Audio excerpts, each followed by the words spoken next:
when someone asks for your resume or about your accomplishments, how often do you think of empathy as being towards the top of that list? When we reflect on the leaders of the world, is empathy towards the top of the list of the qualities of those people? When we reflect on the people that we look up to, how often is empathy a part of our reflection? And this question about empathy brings up what is the meaning of life at a much deeper level, and what do we value, and how do we place value on people, experiences, or ourselves, and why is it valuable to do that in the first place, and why is empathy something that we should consider,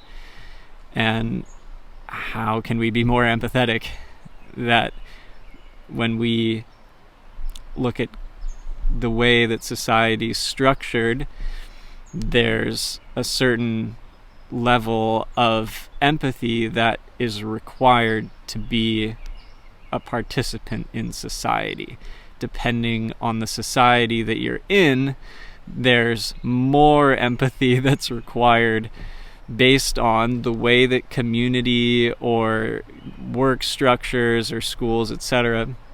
operate. And there's a neuroscientist, Dr. Siegel, who's at UCLA, and he was asked to speak at schools in Palo Alto that are feeder schools for Stanford and the like, and there were parents who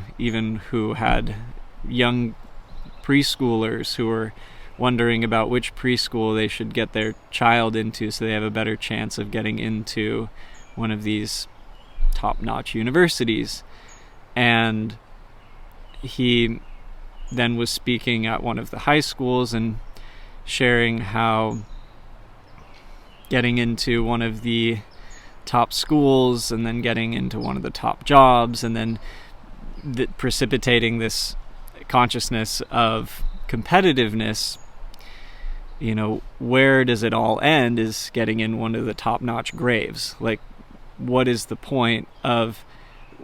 individualism in society to the point of this rejection of values? And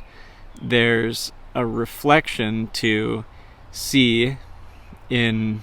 our own selves and how we can foster a greater sense of bringing each other up, or of allowing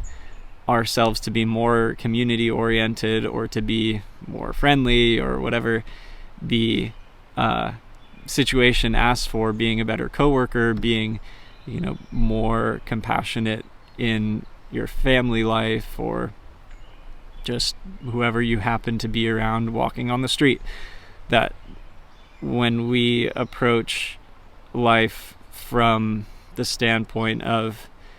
not only are all people our family, but this world is a cohesive unit. When we think about ourselves as individuals,